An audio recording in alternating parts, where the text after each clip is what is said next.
Hey everybody, Matt Cobley here. We did a live stream. I just finished it. We talked for about 2 hours.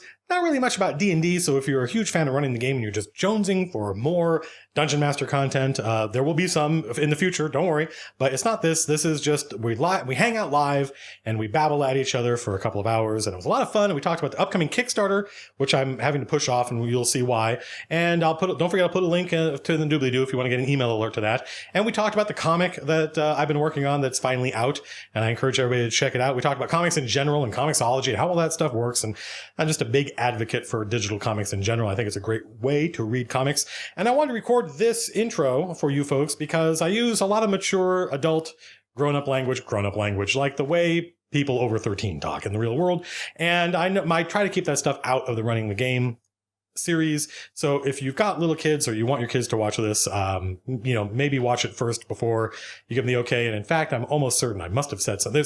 I guarantee you I said something that you wouldn't want kids to hear.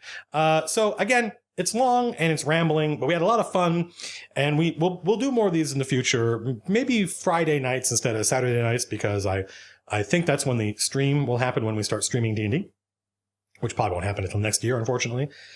For which we talked about that in chat. We talked about Blade Runner and lots of stuff. And so, yeah, it was a lot of fun. With no further ado, here's the stream we just did. All right, if this thing is working, then we should be live. Hem. Oh, look, there's my face on my computer. And there's my face in the LCD screen. Christ, how do people stand it? I have to look at me for hours editing my videos. What's your excuse? Let's minimize this window and minimize a whole bunch of nonsense. So I hope everybody's having a great Saturday night. Actually, let me go on the Twitters. He sure swears a lot more on the Twitters than he does on the YouTubes. Let me go on Twitter and let people know we're live. We is live. We is live, mother bitches! We is spelled with an E, not an I. We are live. www.twitch with some stuff in the twitch.tv/my name. Thank God I've got a rare name. We are live. Bomb. Just gonna shoot the shit. Just gonna talk for a little while. Actually, got a lot of stuff to talk about, I guess. I thought about making a YouTube video for this subject, but I thought, what the hell, let's try doing it on Twitch. Mostly because, a lot of reasons, actually. I was supposed to be out of town this weekend, and wasn't really looking forward to it. And then happily, someone at the last minute, everything got shifted off 2 weekends, and so I find myself here, and I thought, what the hell, let's get on Twitch and do a thing. But the problem is, the last time we did this, we had a catastrophic failure because my computer shat the bed. And there should be a mature filter on this, because this is me as I talk in real life, like an adult. My PC, which is quite a beefy PC, and should have no problems streaming something as simple as me, was crashing repeatedly, and that's because it was overheating, and it took a little bit of investigation, and now we're running, it's 53 degrees Celsius, and doing this exact same thing a few weeks ago was at 99 degrees Celsius, and the only reason it wasn't hotter is because it shuts down at 100. And so Jerry, my friend, basically the producer of everything, like the Twitch stream producer of the live game, partner in the Kickstarter, along with my friend Lars, I kind of shanghaied him, press ganged him into helping me with the computer, and we got a new cooling system, everything, so everything should be great. So, hello, you beautiful bearded man. Who is that person watching? You should be watching me. So anyway, I thought a lot of stuff to talk about. I want to talk about the Kickstarter. I had planned on launching the Kickstarter on Monday, which is in 2 days. But the problem is that I don't want to screw it up, if that makes any sense. I really, really don't want to. I don't mind if the Kickstarter doesn't make a lot of money. That's one thing. I just don't want it to not do well because I'm dumb and I hadn't done enough research. And so the process of going through and lining up vendors and people who can print the book, for instance, that's actually quite easy. All that stuff's taken care of already, because that's kind of in my wheelhouse. I know how to, we found a printer, and I know a lot about printing books because I used to work at a little tiny company that nobody remembers anymore, thank God, called Last Unicorn Games. That part's not the tricky part. The tricky part is that there's a lot. I was really racking my brains with stuff to do for the Kickstarter, ways to try to make it fun and make the Kickstarter, put content in there that people are really interested in. And people would suggest stuff like, oh, let people at a certain pledge level, let people, name an NPC or a unit or whatever, or you'll run a game for them. And all those things I thought were bad ideas for various reasons, like this bad bang for buck. And I would talk to friends of mine who've run Kickstarters and do this kind of thing, and they're like, no, that stuff's, we've done it and we regretted it. I'm like, good, because I don't want to put up, this is the thing, I don't want to put a pledge level in there that I wouldn't pledge for. You might think it's a good idea, or somebody else might think it's a good idea, but if I'm like, I wouldn't want to do that, that would be weird, then I tend not to do it. Can you turn your mic volume up a bit? Yes, I can turn my mic volume up quite a lot, actually. Stand by. This thing is upside down, so down is up. Is that right? This is going to get effing loud. I really like the art for the Dune CCG. Thank you, Commander Claw. I was, among other things on the Dune collectible card game, I was the art director on it at one point, and that was a lot of fun. I loved, it was the first thing I did was the Dune collectible card game, which if you've only ever played like Hearthstone or Magic the Gathering, holy crap! Imagine a game that is as much more complex than Magic than Hearthstone is simple. I did pick up the Legend of the Five Rings LCG. I have not had a chance to play it because I have more than one friend. So at some point, me and Lars will probably sit down and play it. Matt, why can't there be a pledge level for you to come to my house and shake me firmly by the hand? I actually like that. That's funny. So Ozai75, I saw that tweet. That was definitely the strangest tweet I've ever gotten. Let's not get distracted, folks. I don't know but getting distracted is part of the fun, right? Otherwise, why do this live? So we were going to do the Kickstarter on, you guys ready? Because this is going to be cool. I wanted to do the Kickstarter, launch it on Monday. And the reason there's like a time limit for this because I know a lot of people who've run very successful Kickstarters, and they said the same thing, which is you do not want your Kickstarter running during Black Friday, after Thanksgiving, the weekend of Thanksgiving, basically, because no one's going to be spending any money on it. I'm like, oh, that's a good point. So really, I didn't want the Kickstarter to run between Thanksgiving and Christmas. And we were lining up vendors for various things, and I had a brilliant idea. One of the things I wanted to do, I had an idea. It remains to be seen whether or not it's brilliant. I had an idea that really excited me. And one of the things that is a proven winner when it comes to Kickstarters is miniatures, right, folks? And I am a sucker for that stuff. I just ordered Gloomhaven. I'm about to get Gloomhaven. I'm a sucker for Kickstarters that have cool miniatures in it. And I thought, wait. One of the things that's in the Stronghold rules, if you roll above about an 85% on your follower chart, you are no longer in the follower chart, you're in the ally chart. And allies are much more powerful NPCs, in some cases, many cases, more powerful than your character. And they're not like someone you can basically tell what to do, that's a follower. They're more someone in the local area, like a stone giant, maybe, that's a good example. A stone giant who's like, I like this person who just built a wizard tower here, let me help him out, right? And one of the things I wanted to do, and I'm planning on doing, and it's gonna be one of the stretch goals, is writing a new section on new monsters just for the Stronghold stuff. And I was like, I need more dragons. I didn't have enough dragons between the good dragons and evil dragons.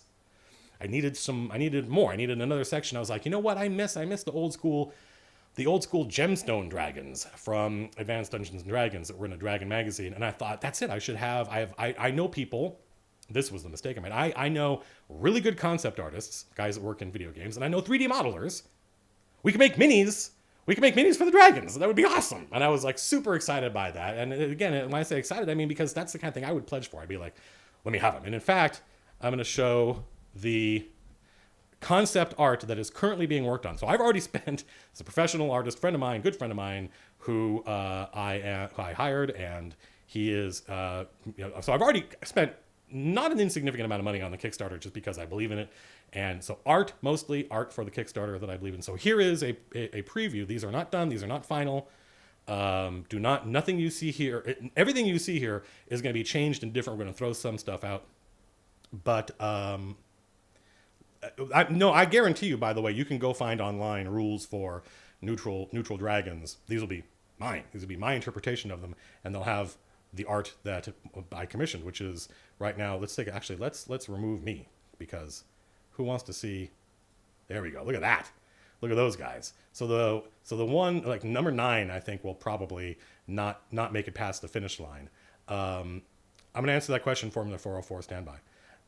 And like, a really cool idea is like, I want to take it down now because I want to talk to you guys about it.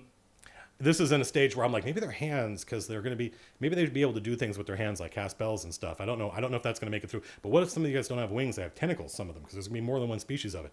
I will tell you, somebody asked about when can we at least get the PDF. One of the pledge levels for the Stronghold Kickstarter is going to be the all access pledge level, where you're going to get my notes and the documents as they're being worked on.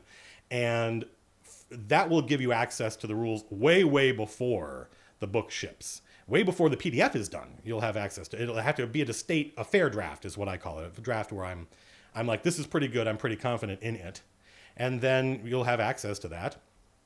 But I'm punting on the Kickstarter basically for this year, unfortunately. And that's a bummer. It's a huge, huge bummer for me because this is something I wanted to do 9 months ago. I wanted to get this thing launched. We'd be done by now, if not for something that distracted me that we're going to talk about in a minute. And the reason, because I mentioned, I don't want to be running a Stronghold. I don't want to be running a Kickstarter between Thanksgiving and Christmas because nobody's going to be spending any money on my stuff. They're going to be spending money on their stuff as they should. Also, if you generate a whole bunch of money at the end of the year, then the government would like some of it. And actually, the way the taxes work is that you're your corporation, you get taxed on the stuff you didn't spend. You get taxed on the stuff you kept, and I don't want to keep any of it. I want to spend it all. I mean, when I say spend it, I mean I formed a company, and the goal of the Kickstarter is not only to produce a book for Strongholds and followers, but any extra money is going to go toward buying a space, renting a space, a studio space for the live stream. So we're going to play D&D live, but we need our own space, and that's a whole other thing. So having a huge chunk of money sitting that's going to ultimately go toward the rent. Sitting in the bank account at the end of the year means we get taxed on that, and we don't want to do that. So starting the Kickstarter in January makes a lot more sense, except we have to wait, and I hate that. But the good news is I'll still be working on the text, right? So the window for how long is after the Kickstarter is done, at some number of months after that, the book will come out. That time is going to shrink because I will be spending my time between now and then working on the Strongholds Kickstarter. So that's the bad news, folks. Hey, it's Blues Light Painting, everybody. Blues Light Painting painted a bunch of stuff for me, actually, but painted one of my new favorite bad guy. Da, da, da, da, da, which is actually, let's back him up.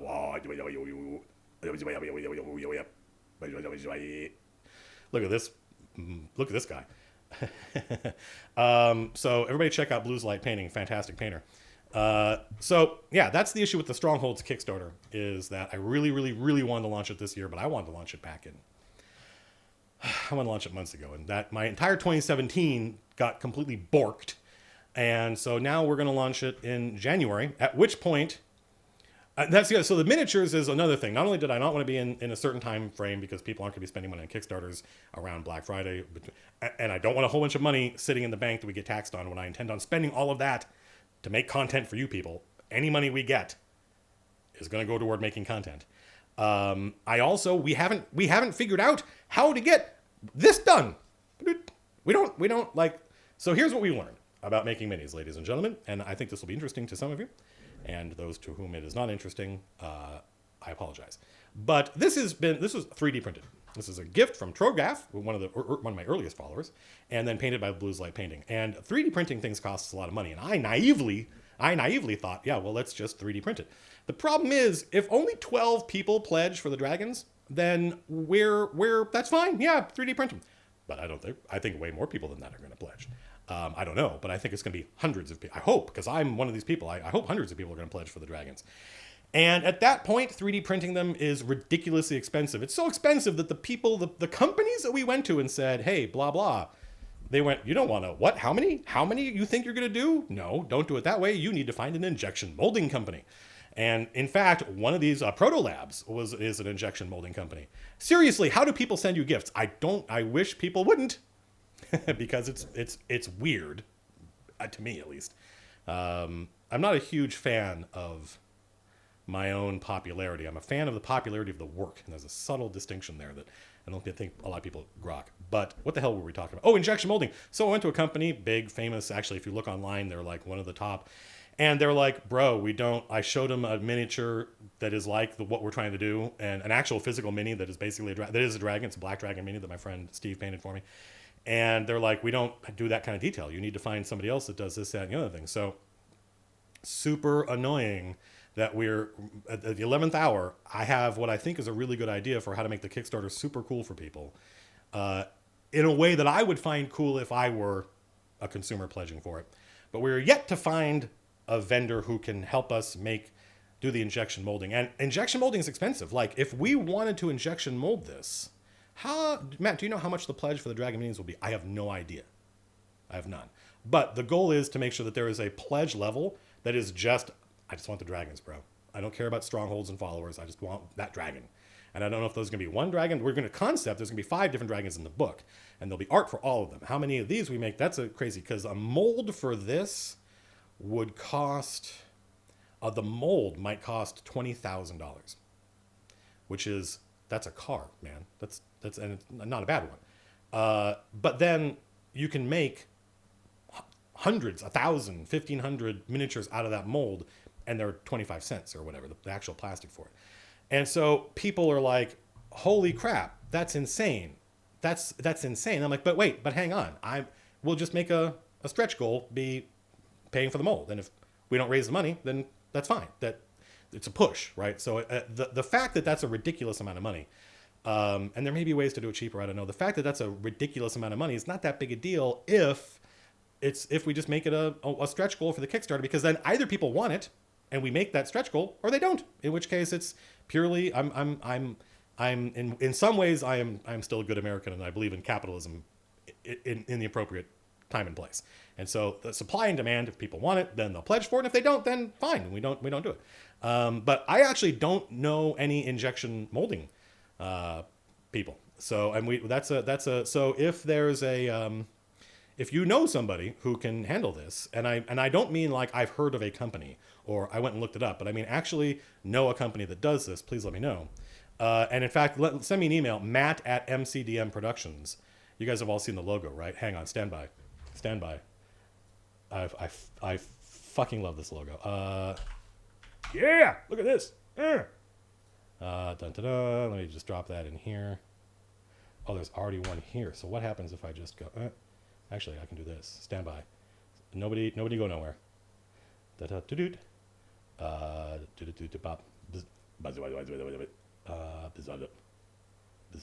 Name. I can hear people tuning out. Okay, ready. This is the logo for the company. God, Tom Schmuck. Boot. Yeah, cover my face. Yeah, look at that. So anyway, Matt@mcdmproductions.com. If you know somebody who can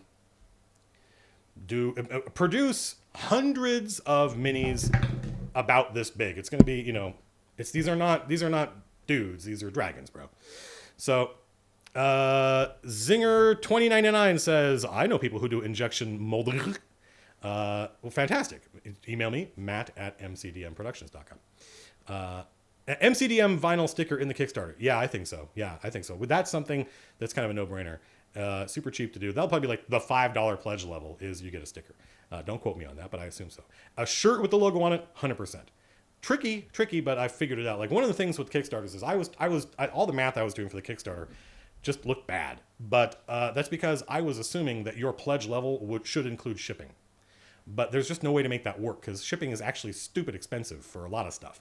What I think of as stupid expensive. If you have Amazon Prime and it's free, if that's what you're used to, then suddenly it can become... And because the thing is, it would cost me like, I don't know, $3, $5 to mail this to you, which I'm not going to do. It's mine. Stay away. The problem is that I don't have not only do I not have the time and the wherewithal to, if we end up having to ship thousands maybe of books, that would take me weeks. And I don't want it to take weeks. I want it to be done. The book prints and you get it 3 days later. And that means paying someone to warehouse it and ship it. And that means it's the $3 to $5 for this, plus their time and space and stuff like that. So let's put the email in chat. Fine. Matt@MC. No one's ever emailed this before. MCDM mcdmproductions.com. Except spelled right. There, that should work. Looks like the Silverhawks font. Let's see if I missed any cool questions. Non-black shirt for logo? Non-black? What are you? Nerds wear black. I don't know. Maybe. It'll be a black shirt. Why don't you ask WotC? Look, Davos234, I know you're trying to help, but what I need is people that are like, this is the problem with going online with your problems, is anything you've thought of, we've thought of, probably, right? Overwhelmingly. We've done a ridiculous amount of research already on this. There's more to do, but like we've already talked to people that do this stuff, and they're, so no, a lot of companies use China. There are Chinese companies that'll do stuff. The book's gonna get printed in China. Thank God for free trade. If it wasn't for free trade, most of this wouldn't be happening because I wouldn't be able to afford most of this stuff. So I have no problem. I am doing some stuff in China. Okay. So if you know somebody that can do injection molding and handle this stuff, please let me know. So are we done talking about the Kickstarter? Because that's what I was here for. Not the only thing I was here for. I'm just checking. I scroll up. I have a really bad habit of being afraid that I've missed a cool question that somebody has put in here. Okay. So where is the place to sign up for the, I think it's, if you're afraid, this is now this website. I remember my friend Jeff Tidball, who gave me a lot of advice. If you don't know Jeff Tidball, he runs Atlas Games right now and is one of my favorite people that I've worked with. He said one of the things you absolutely need to do is start a website where people can just put in their email and they'll get an alert when the Kickstarter goes live. And that's all it does. It's just a page where you put in your email and you're going to get an alert when the Kickstarter goes live. And we tell you we're not using the email for anything else. We'll never email you anything else. We won't sell. I don't even know. Why would you? We're not going to sell your email to anybody. They already have it. Thank you, Equifax. I don't have an opinion on Talison's one shot. I haven't seen it yet. Ed does everything. Thanks. I will read the email. So www.mcdmproductions.com. If you go to that, you should see a website. We can put in your email and you'll get an alert when the Kickstarter goes live. And I told Jerry when we were talking about this, and he's like, "Oh yeah, that's a good idea, bro." I was like, "But the Kickstarter's going to go up in like a couple of days. How are they going to?" And he was like, "Yeah, but you never know." Well, it turns out it's not going to go up in a couple of days because my ambition, my reach has exceeded my grasp, which is what a heaven's for. So, so the Kickstarter is not going to go live Monday because we want to get Dragons done. We don't know how to do that. We don't want to be running a Kickstarter during Black Friday, and we don't have a bunch of money sitting in the bank waiting to be getting taxed on when our goal is to spend it on the streaming space. So the streaming space is, the problem is tons of people have advice on the streaming space. Why don't you do it here? Why don't you do it there? But the thing is, our needs are very specific. It's got to be about 750 square feet, a single room that's that big, and then ideally another space for the producer to set up with all the streaming tech, the computer and the audio guy and all that stuff. And so that means office space, and it has to be real office space, and that's expensive. And the problem with office, it has to be stuff that I have access to. I can't, like a friend of mine's like, "Oh, I've got a huge apartment." I'm like, "Really? Do you have a 700?" He's like, "Absolutely." And he goes and measures and he goes, "Nope, it's nowhere near. The living room that I thought was huge and big is nowhere near big enough actually, because it has to have room for the table and then room for the rig around the table, which is a whole other requirement." And the problem with, renting office space is those guys want you to sign a lease that's going to be 3 to 5 years. And that means someone being on the hook for a lot of money. And that is something that freaks me out because the stream might die in 3 months, in which case, then what? Stand by. So that's where streaming stands. I really, really wanted to get, can you recommend a good webcam? You know what? The Logitech webcam is great. You're not going to sell our emails. Does that mean you're giving them away for free? No, don't be silly. Let's see. Did you check out resin casting for the minis like Forge World did? Well, I think resin casting is the same as injection molding. Effectively, you still need a mold, I believe. But what do I know? Let's see. What about a physical deck of many things booster on the Kickstarter? Somebody just suggested that to me actually. But if I were going to do my own deck of many things, first of all, I would want it to be it would have a game mechanic behind it. That would have to be my own. The cards would have to have their own Matt Colville variants or versions of the official thing, and then we'd want art for them, and that would take time. So, and it's my goal, by the way, that if the Strongholds Kickstarter does well, that we don't have to go back to Kickstarter, that we'll have a website that sells the book, and that book will generate revenue, and that the money from that can go to make. I've got a whole line. It'll be Strongholds and Strongholds and followers, and then units and warfare. and of which units in warfare, armies and fighting. There'll be a basic version of in this, because one of the things you can get when you finish your stronghold is a local arm, like a mercenary company shows up and pledges service to you, or a nearby local lord who just got sacked, their army comes and and so there's a couple different ways you can get lots of cool stuff in the I think it's cool at least. So you can get units in warfare in the strongholds. They'll get its own book, and then it'll have domains and leadership, and those three things, and probably the domains and leadership book is going to have a slip cover so you can put all three in the same thing, and that'll be one coherent system. When's your next book coming out? I don't know. It's a good question. The reason I don't know, there was the deck of many things that just made $60,000 on Kickstarter. You know what, Zinger 299. Let me tell you something.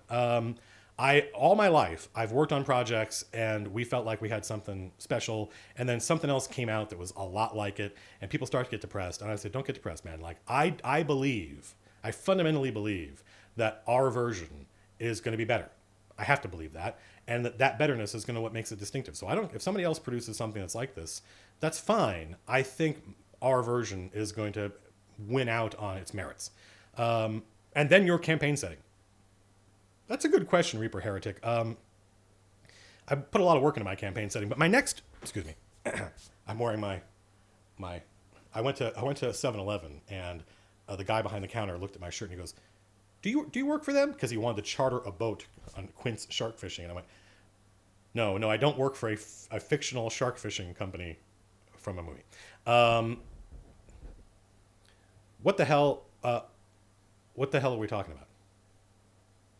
I just had a complete brain fart. I got distracted by my own shirt. I really shouldn't be live on Twitch. See, you can see why. So yeah, there are other versions of Stronghold rules that I encourage people to check out if you're looking for it. The campaign setting, yeah. So the thing about doing a campaign setting, I was 100% behind the idea of doing a campaign setting book, because obviously I put a lot of work into it. But what you would get would have been Vasloria, which is the section that has Corwell and Andrum in it. It's got Black Bottom. It's got all the places that if you followed my stream up until then, Bedegar and Dalrath and all that stuff is all in there. That would have been my campaign setting. But the next stream isn't set there, folks. It's set in Rioja. It's set in Capital. It's set in the city of the great game.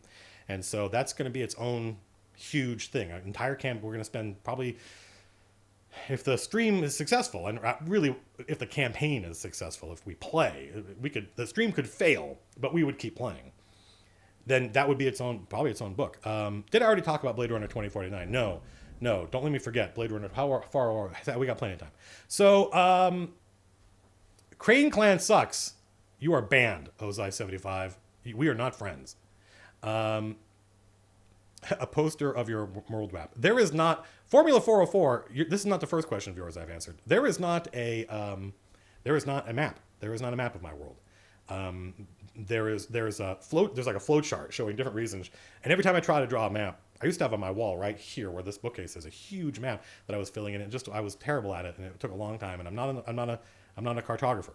So there is a layout showing you where everything is, and some of the regions have their own individual maps. But unfortunately, I'm not a cartographer, so I have to go find somebody to pay them to do it. We're half an hour, Haze Zero. We're half an hour into this. So I'm glad you guys liked, by the way, I'm super glad you guys liked it. I honestly thought the L5R video was not going to do well because it wasn't D&D and it was, an old dead game. So who cares? But people seem to really like it and take it in the spirit it was meant. And many people watched that video and went, wow, that does sound amazing. Why don't companies do that? Don't know. So let's see. The reason the Stronghold Kickstarter wasn't done 6 months ago is because I got shanghaied by Liam fucking O'Brien, who texted me last year and said, hey, do you want to write the Critical Role comic? And and I said, this is my response. I didn't say yes. The sentiment was yes. But what I said was, oh, hey, it's somebody who works for John Wick Presents. I'm going to have to scroll up here so I can finish reading this. I texted him back and I said, Liam, when I was 7 years old, my mom asked me what I wanted to do when I grew up, what I wanted to be when I grow up. And this was the summer of first grade. So I had just finished first grade, and summer, which had never been a precious commodity before, was now a precious commodity. It was the beginning of summer. And my mom said, what do you want to be when you grow up? And I said, I want to be a writer. And what I meant was a writer of comics. I wanted to write comics. And I was trying to draw and write my own comics when I was 7. And my mom got so angry at me because to her, the idea of being a writer was wasting colossal opportunity, as she saw it. She grounded me. She grounded me and didn't let me go out. So I wish she had gotten to stick around to see me. And when I was in high school, one of my best friends in high school is Phil Jimenez, who did The Invisibles, and he did an incredible run on Wonder Woman. And that guy left high school and immediately basically went to become famous. And so that guy's, when he and I were in high school together, we talked about this stuff all the time. So I know it's my mom's awesome. I miss my mom so much. Where can someone go to start playing D&D without having a set group or prior experience? Wasumata of the clan Mata. You know what? You just go tell your friends you're playing. Say we're playing D&D tonight. My friends and I are making an entire online campaign. Oh wait, somebody tagged me. Here we go. No. Hi Matt, I'm Mike Curry. Hello Mike. How are you? The lead systems designer and one of the developers for John Wick Presents. After watching your L5R video, I had a conversation with John about John and I have been good friends. We used to live near each other and work near each other. He used to come by the Last Unicorn Games office every week to play games. He ran Chill. This tells you all, this is my favorite John Wick story because it's so revealing. He ran Chill, which is an old RPG they don't make anymore, and it's basically Call of Cthulhu, except you don't go insane. You can win. You can beat the bad guys, basically. Which is, I guess, a lot like the X-Files. There's a secret society in there. And I liked it a lot, and he ran it for us. We just played one night, and it was a blast. I loved it. He's a great dungeon master. And afterwards, I was like, John, that was effing amazing. Are we going to play next week? And he's like, I don't know. And what he wanted to do was, having seen that we had a great time, and everybody had a lot of fun, he wanted to stop. Let's do something else next week. And we were that kind of group. We could play just whatever game. We could play whatever. We played Vor for years, which was a great game. And I said, why? What? Why? Wait, this was great. And he goes, because sooner or later, you're going to figure out the rules. And from his point of view, that would be the death of the game. And that tells you a lot about, I think, both me and John, is that from his point of view, once the players really knew the rules of the game, then his fun would be not destroyed, but diminished beyond the point at which it would be fun for him to run. So that's cool. I don't know, Mike, if it can be done again. I don't know. I would like to see it done again, obviously. Nighthawk says, your comic writing has been amazing so far. I know Nighthawk in real life, and that's how he talks. Thank you. I appreciate that. It makes me very happy to hear that people like the comic, because I busted my ass on it. What do you tell people who cancel at the last possible? I cancel what? Cancel at the last possible, and then the sentence stops. Marzi99 got canceled. Didn't. I know. I don't know. I don't know what to tell. I apologize. Let's see. So I got shanghaied and waylaid by Liam, and I don't know. I assumed that A, comic wouldn't happen, and that B, if there was a comic, they would find somebody else to write it. They know Pat Rothfuss. And I think a lot of people, when they announced, they said there's going to be a comic, people were like, yay! And it's going to be written by Matt Colville. And people were like, yay! Because a lot of critters know who I am because of the videos, but they were like, the YouTube guy is going to write a comic. But, so I completely understood when people were like, this sounds weird. We don't know if we like this. And I was like, no, I understand why, because they didn't know that Liam and Matt and I know each other because we all worked on Evolve. Hello, Squiggles. I will keep doing what I'm doing. And Liam, there was a point where we were working on Evolve, which was the last big AAA game I worked on, and which I poured all of my heart and soul into. We all did. And it's a game we're all incredibly proud of. And the voice direction on that project was a nightmare. And so we complained. And to their credit, the publisher, when we complained loudly enough, the publisher said, okay, all right, fine, that's fine. You don't like the way we're doing it. We'll get you somebody else. And I've told this story before, but they got us Liam. And I had no idea who the guy was. And so Liam and I spent, hundreds, many hours in a booth talking to actors, him doing the talking mostly. And that's where he learned me as a writer. And so when the time came to pick a writer, they're like, we think this guy can write dialogue the way our characters talk. And so from their point of view, it was perhaps somewhat less risky than doing it, than it seemed to the people, to the fans. Because the fans just know me from YouTube. So we produced the comic and it's out. Issue 2 is out.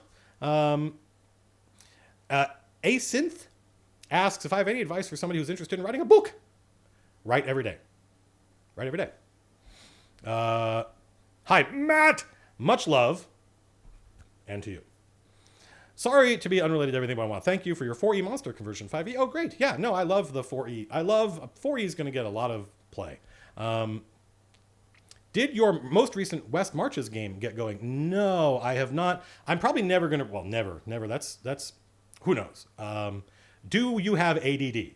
No, I just have A. I have not done a West Marches game. I wanted to back when I imagined that I would just run for everybody at Turtle Rock Studios and we'd play, and that would be the company Turtle Rock Studios, because there are a lot of people that would like to play that are never going to get a chance to play unless we do something like the West Marches. The problem is I really want to stream a game. Every time I watch Critical Role, it's kind of like, every time I watch Critical Role, I go, oh, I want to do that. And I really, really think that, because the last stream we did was really just, there was no concession made to the fact that we were streaming.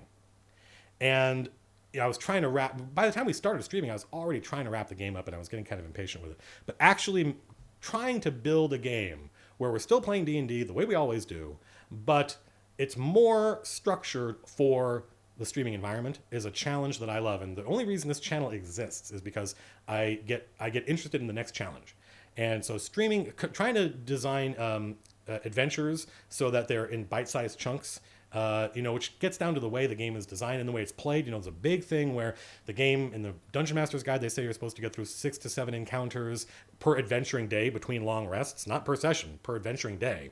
And almost no one does that. I did a poll on Twitter, 3,000 people answered. 90% of the people answering got through 4 or fewer encounters per adventuring day, and 60% of them got through 1 or 2 only, right? So what would the game look like? How different would it be? Basically, that means all the time the characters can just go Nova every encounter, almost every encounter. And that completely screws up the action economy, I think, of 5th edition D&D.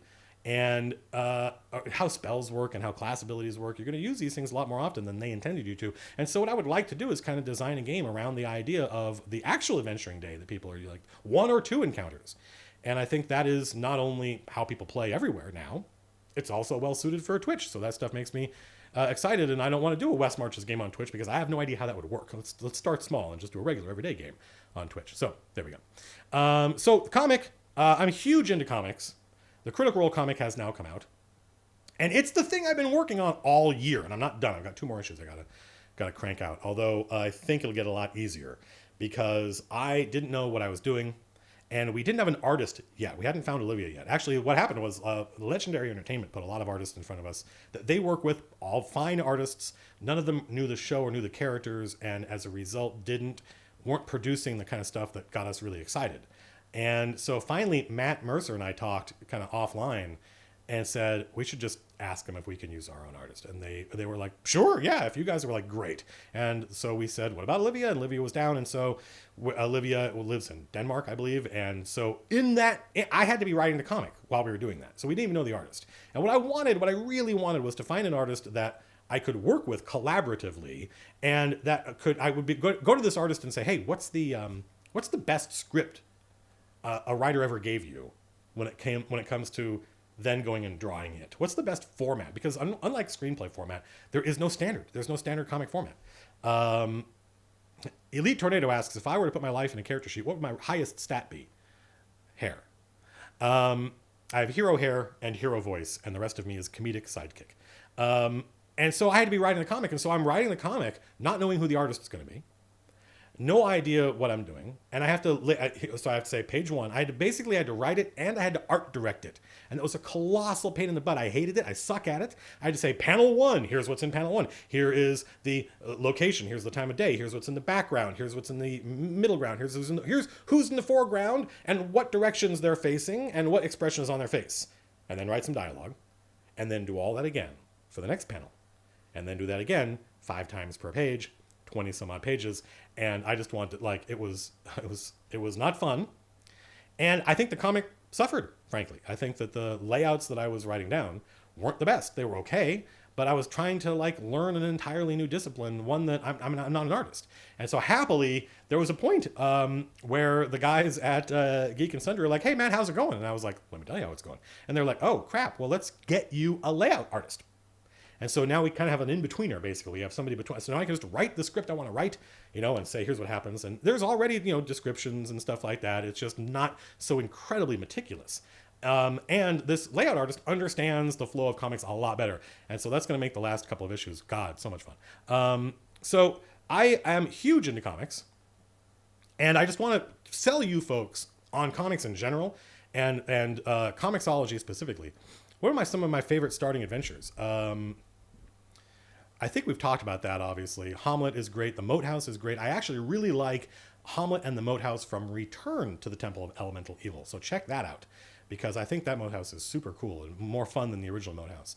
I was a fan of your History of D&D series, and this is going to continue. I'm aware that you've said you probably won't return to them. I'm sure I will. It's just going to be at a time in my life where I'm spending more time on the channel than I am on anything else.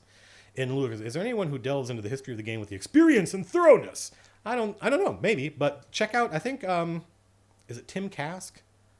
There's an old school, like the first employee at Wizards of the Coast has his own channel now, a YouTube channel, and it's just him with a webcam, and I think he's in his 70s, so it doesn't have this production value, but so what? You get to hear this guy talk about what it was like back in the old days. When would be character creation for the new game? You're going to watch my goal with the new stream, which is obviously not going to happen until next year, is going to be that the first thing you see is the empty table and the empty chairs, and all the players come and sit down for the first time, and that's gonna be the first time people talk to each other about what they're thinking about playing, and you get to watch them roll stats together and everything. We're gonna do it from the ground up. Am I doing anything fun for Halloween? I don't think so. My friends and I are making. Do you have any name suggestions? Unfortunately, no. Coming up with cool names is a muscle you have to learn on your own, because it's super important, and I can't walk that road for you. Can you give some insight into dealing with anxiety?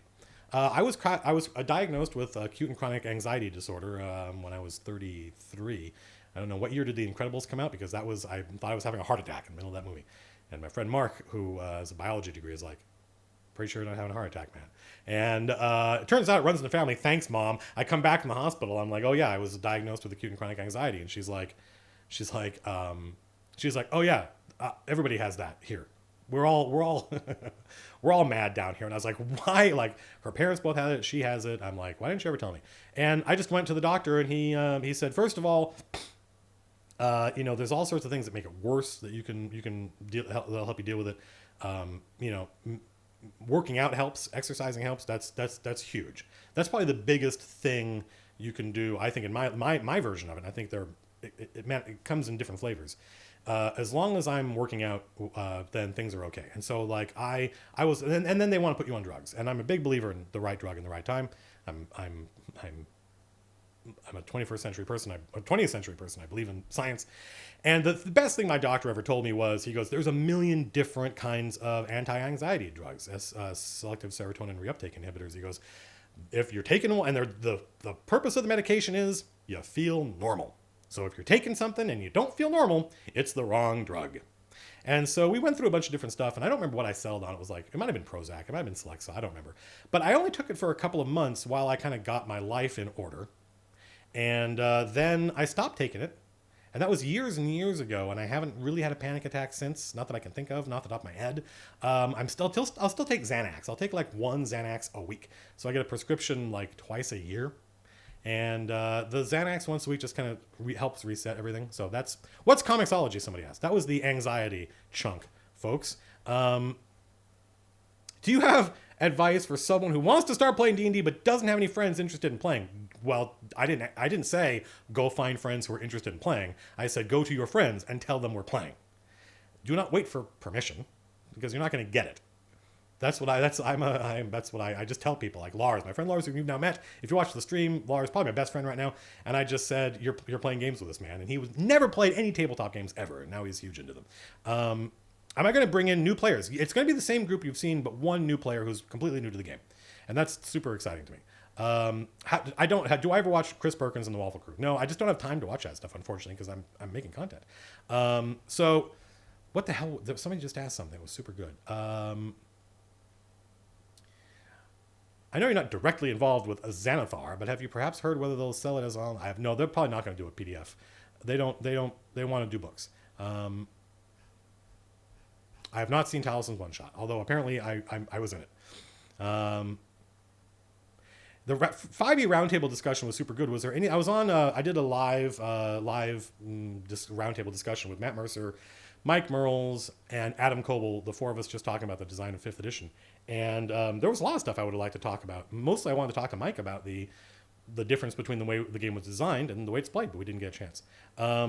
So, what is Comixology? Somebody asked. This is how I read comics. Right? I read comics on this thing. Wait, stand by. This thing. Buzz. So this is what's going on with me right now on Comixology. And Comixology is a website, digital comics, and I hadn't really read comics habitually. My first job, remember I said Liam asked, I said that when I was 7, I said I wanted to be a writer. I meant comics. My first job, I was 15 years old. I was working at a comic book store, stocking comics and grading them. And I was 15. It was Comics Volume 3 in Hawaiian Gardens, which isn't there anymore. But the chain that it became is still around.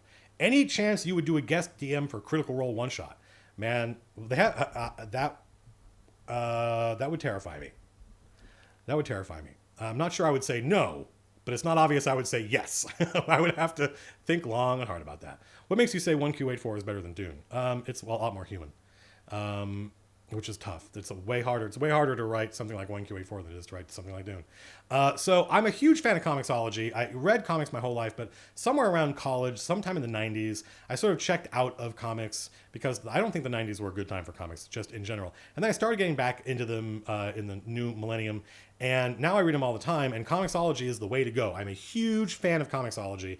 I'm a huge fan of digital comics. I know people like the physical thing, but I think it's completely a single issue of a comic, to me, it's a thing you read and then you throw it away. It's completely disposable. It's as cheaply made as they can do it.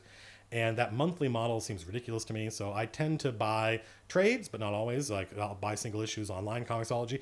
And the thing is, Comixology makes it super, super easy. When the comic comes out, you don't have to go to a store. You just buy it and download it. And I'll show you like, let's see, here's the Critical Role comic. Here's my own comic. An update for this book is available. That's weird. So here is what it looks like on the iPad, which is, it's just gorgeous. Like the vibrancy of the colors is, to me, far superior to that in print, and I'll show you exactly why. And you can just read it a thing at a time. And then you get to the, like, I'm on an iPad, but I do not recommend, if you can just go online, go on eBay and buy a cheap old, because you don't need to do rocket science on it, you're just reading comics on it. Go buy a couple of generations old Android tablet, because Comixology on Android, way better than Comixology on this thing, because Amazon bought Comixology, and it used to be, it didn't matter what you were reading on. When you got to the end of a comic, issue number 7, you get to the end, and it goes, do you want to start reading issue number 8 right now? You would be like, yes. And it would just, in the background, buy it for you and download it for you, and then you would just swipe, and you were reading the next issue. And as a result, that's good news and bad news. The good news is I read a ton more comics. I would just grind through stuff I loved. There's some amazing stuff. We're going to talk about that. There's some amazing stuff happening in comics. It's not even 8. I was planning on doing this for 2 hours. It's not even 8 o'clock yet. And the temperature, 50 degrees Celsius. I don't think we're going to crash. What the hell are we talking? I know we were talking about comics, but oh yeah. So then Amazon buys Comixology, and Apple, which is the iPad, Apple takes 20 or 30% of everything sold, even in-app purchases, and Amazon doesn't want to pay them that. So now on the iPad, when you get to the end of an issue, it's like, do you want to read the next one? You click yes, and it launches Safari or Chrome or whatever, and you've got to go to the website, and you've got to log in, and you've got to go find the comic and add it to your cart, and then check out, and it's just a huge pain in the butt. I really hate it. And so, I mean, I'm stuck with it because I really like the large format tablet. This is the big iPad. So I wish there was one this big that is, we haven't even gotten to the best part yet, by the way. I wish there was one this big for Android, but I couldn't find a good one. So I would prefer it on Android because you can read. But, so here's the juice. Here's the sexy part. I'm trying to avoid the glare. So you can read them like this, and I do, but you can also read it like this. right? And it zooms in on the panel. This is called guided view, and it's super cool. I love it. I know it seems like a gimmick. I thought that too. I don't think that anymore. And then guided view, you're going panel by panel. And the great thing about it, did you see how the color changed there, by the way? That is a human being made this decision. And they will use, it's so cool. You lose all sense of page and you're just going panel by panel by panel. And they do artistic things with guided view where you'll swipe left and you'll see the hero, in a great heroic pose, like, Cyclops with his eye beams blasting off the panel. And then you swipe and it pans out. It doesn't go, you weren't seeing the entire panel. They use they use guided view to do dramatic reveals of stuff. I'm like, that is just, it's really cool. It's really neat, and it's just a fun way to read a comic. And I also think that, and all your comics are on every device. You're at work and you're going to the bathroom and you're like, oh, I want to finish reading Black Hammer. And you pull out your phone, and guided view, if you have a modern big phone, this is plenty big to read a comic on if this is the entire panel. So guided view on a modern smartphone, and it looks pretty good. It's pretty readable. It's not like watching a movie on a phone where everything's like, so Comixology, big fan of, huge fan of. So the Critical Role comic, only available digitally right now. And I know for some people that is a letdown, but not for me. This is not a paid advertisement. This is the honest, you get the straight dope from Uncle Matt, remember. Has watching Matt Mercer in Critical Role affected the way you'll run games? Yes. Actually, Matt has had a big impact on the way I think about running, because he gets away with stuff that maybe I thought I couldn't get away with, but I think I can, or maybe I think it's bad form, but he doesn't, people like it. I'm like, why am I worked up about this? He will just have a speech and read it. Just read it off the page. And he'll do a good job of being dramatic about it, and people listen, they're attentive while he reads his stuff. And I have spent my life trying to avoid doing that. I make notes, bullet points, right? Because this is what I learned in speech debate. This is also what you learn if you ever have a seminar on how to do like a PowerPoint presentation, right? Just have bullet points that remind you what you need to think of and then do it. So I don't write character speeches down. I'll write a description for the character and 1 or 2 lines of dialogue that maybe they never say, but it tells me who they are. And then I try to role play them extemporaneously. I try to do it all. I try to make it up. I try to avoid. But the way he does it, it's better. It's better for the players because they get the flow of information is more controlled. Like, the players are going to find out the things I need them to find out. So watching him do that means, man, I'm like, why am I worked up about trying to, like, I'm not an actor, bro. Why am I trying to do this, like, this method shit? Vampire Colville, or I'm happy as a... How are you enjoying the 3 Thors? So let's talk about Comixology. Now, I've sold you folks on the app, yes? So now let's talk about actual comics that I read and that I like, because if you're not a fan of comics, you're missing out, because there's some amazing stuff being done, and I think comics have a reputation for being mostly superheroes, and obviously there's a lot of that, but some of my favorite stuff, like let's take a look at, let me show you, by the way, stand by, series name, and then let's go to L for Lock and Key. So here's Lock and Key. Lock and Key. What's going on here? Why are you giving me GIP, as they say? Here we go. Boot. So Lock and Key is one of my all-time favorite things. If you haven't read it, I've got it in print. I actually bought it, and I've got every volume of it. It's a limited series. It's written by Joe Hill and Gabriel Rodriguez, who is, I believe, South American dude. And I don't know how I got turned on to it, but I completely fell in love with it. It's one of the best things I've ever read. It's got one of the best villains I've ever encountered. And it's not superheroes at all. It's kind of horror, suspense. It's very Stephen King-esque. And I remember reading this being like, it's set in New England, and it's got a lot of cool kind of magical realism stuff. And I was like, have I read Kamala Khan? Oh, yeah. We'll get to that. Stand by, Leprechaun 003. You're not the kind of person that opens their Christmas presents early, are you? Picks up a book, murder mystery, and goes to the last page and find out who did it. Stand by. So I'm reading Lock and Key, and I love it. It's great. I love the art. And I'm like, who is this Joe Hill person that disgusts me with how good a writer he is? Because there are certain writers, when I read their stuff, I'm like, oh, I'm never going to be that good. Oh, and that really annoys me. And I look him up, and he's Stephen King's son. I'm like, of course he's Stephen King's son. Everything in this is like a Stephen King novel, and he just wanted to make it on his own, so didn't use his dad's name. Props to him. So I was really disappointed when I'd already owned this. I was really disappointed when I bought it in hardcover, and the reason I bought it in hardcover was mostly because I wanted to be able to share it with my friends. I wanted to be at work. I wanted to be able to loan it out to people and say, hey, you want to read Lock and Key? That way, you know. So that's a good reason to have things in print and to be able to share it with your friends. Yeah, okay, cool. But I bought the whole thing because I'd already read it all digitally, but the whole thing sight unseen, took it home, and was really disappointed because opening it up, I don't know if you're going to be able to see this, but the art looked to me very, let's see if we can get it up here. Looked to me, it actually looks pretty good there in the LCD. Very dark and gray, like there's a grayscale transparency, opacity filter over everything. And when I compared this to the actual comic that I had been reading, this was a lot more vibrant.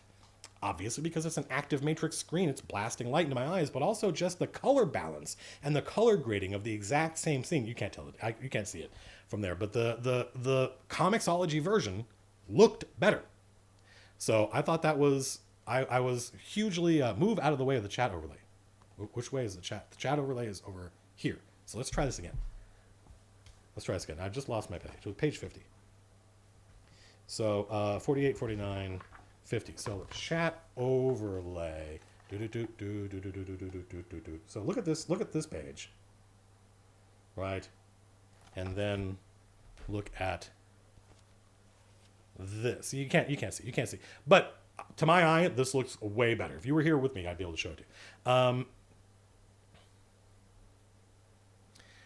Void Hunter 797. God, I love Matt. It's only because you don't know me. Trust me on that. So yeah, Comixology, huge part of my life. I spend as much time in Comixology as I do reading books or movies. I spend way more time on Comixology than I do watching TV. I basically don't watch TV. And stuff that's super good that's out right now that I can recommend. First of all, anything by Jeff Lemire. Jeff Lemire is a genius. And I wish I had that guy's career. I love Girl Thor, which I think is currently the Mighty Thor. I'm not going to spoil who this big mystery is. Great. Girl Thor begins. There's a moment in Thor, which I wasn't reading, because I don't read a lot of superhero comics, but there's a moment in Thor where there's a big battle on the moon, and the Thor that we know that's in the movies. By the way, how good does Thor Ragnarok look? Maximally good. There's a battle on the moon, and Nick Fury whispers, his enemy in this battle, whispers something in Thor's ear that causes him to have a moment of doubt, a moment of crisis. And he drops the hammer, and he can't pick it back up because Nick Fury told him something, we don't know what it is, in that moment, that made him realize that he was unworthy. And the battle finishes, and the gods of Asgard show up on the moon and debate what has happened. And Odin is ashamed of his son. And they're like, well, he has to go wander the desert for 40 days or 40 years or whatever, and go find himself, and then come back and pick up the hammer. And it's gonna be a big crisis that there's not a Thor. And the gods all leave, and there's this great shot, great moment where there's a close up of the hammer sitting on the moon, and the text on the hammer, basically Excalibur, right, says, whosoever lift this hammer, if he be worthy, shall have the power of Thor.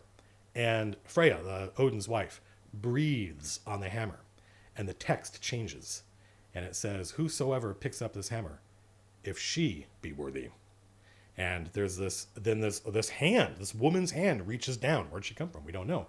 And picking up the hammer transforms her. Whatever she looked like a minute ago off screen, we don't ever get to see. Now she's Girl Thor, which I know is sexist, but I like the phrasing of it.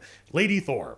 And it's just an amazing comic. I love everything about it. There's never a bad moment in it. The art is astonishing. The layout is mind-bending. Every time I say it, I'm like, oh, this is so good. So, and then there's a big mystery. Who is it? And in chat, do not say who it is, because it's an amazing reveal when you find out who it is, and then it gets better after that. It's one of those things where when you find out the mystery, it's just getting started. The trick is, unfortunately, there's like two different series with two different names. There was Thor or whatever for a while, and it was only like 8 or 12 issues where it's Girl Thor, that story I just told you. And then once we find out who it is, that character becomes the Mighty Thor in the comic, The Mighty Thor, and that's who. So I strongly recommend Girl Thor. Obviously, Saga is Saga is one of the best things anybody's ever read. It's brilliant. Brian K. Vaughan, whose stuff I hadn't liked before this, by the way.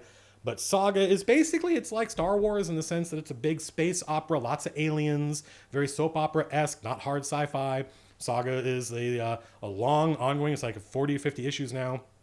Everybody loves Saga, except my friend Phil. And the reason my friend Phil doesn't like it is because it's just his goofy meter is very finely tuned. And one of the villains in the piece that's going after our two heroes is, I said there were lots of aliens. It's a crazy world. Is it Fiona Staples? Yeah, Fiona Staples, the artist, brilliant. Her lines are so clean but her design is so brilliant. Then one of the villains is a guy named Prince Robot, the third or fourth or whatever, and he dresses like a Prussian general, and he has a CRT TV for a head. That's his species. There's a point where you meet his dad, King Robot, and he's standing there like this, and he's got a giant widescreen LCD for a head. That's why he's the king. It doesn't make any literal sense, but it's visually amazing. It's definitely an M-rated, X-rated in some cases, comic. It's for grown-ups, and it's about these two people. One's from a planet and another's from a moon, and they've been at war for as long as anybody can remember.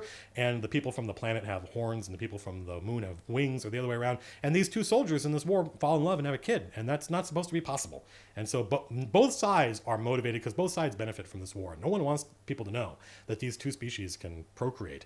And so that's the chase. The hunt is to find these two people and make sure that their secret doesn't get out. And they have a child, and they have a kid and a child instead of children. That's not a word. It's told from the child's point of view. And the first thing that happens in the comic is she is born, and she's like, that's me being born. And so it's the saga of her family. It's a family saga. Do comics cost less on Comixology? You would think that because you don't have to print the things, but no, I have seen Pan's Labyrinth. Super looking forward to Shape of Water. No, and the reason they don't cost less is I believe that Marvel, DC, these guys, IDW, would charge less if they could get away with it. The problem is, if they charge less for the digital version, since there's no print cost, you wouldn't go to the comic book store, and a lot of their revenue still comes from comic book stores, so they don't want to piss those people off.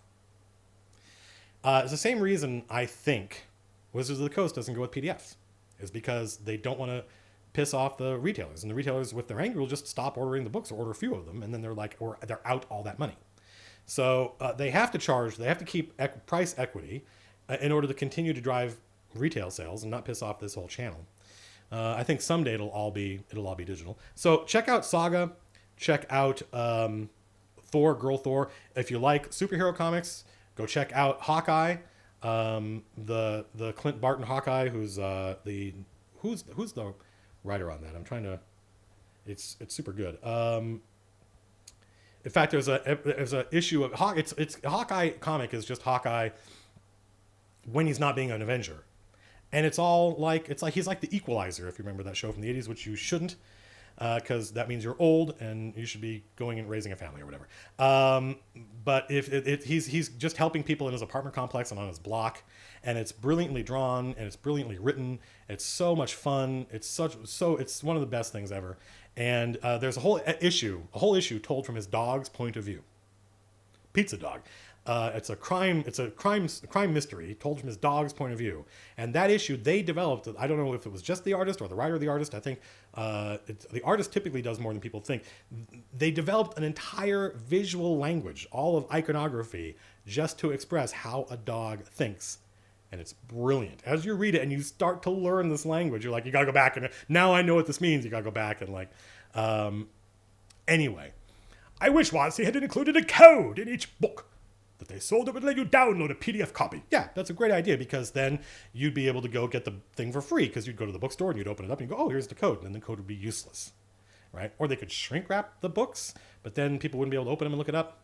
I don't think that's ever going to work. I'm having an issue in my game. Unfortunately, I'm not somebody who can people come to me all the time and ask me to diagnose problems for them in their game, but that is way too time intensive. A bad use of my time. Making videos is better, especially if they're videos that everybody benefits from. But just also, that's completely the opposite spirit of what I'm trying to do. You have to figure this stuff out. That's the thing. There were no videos when I started.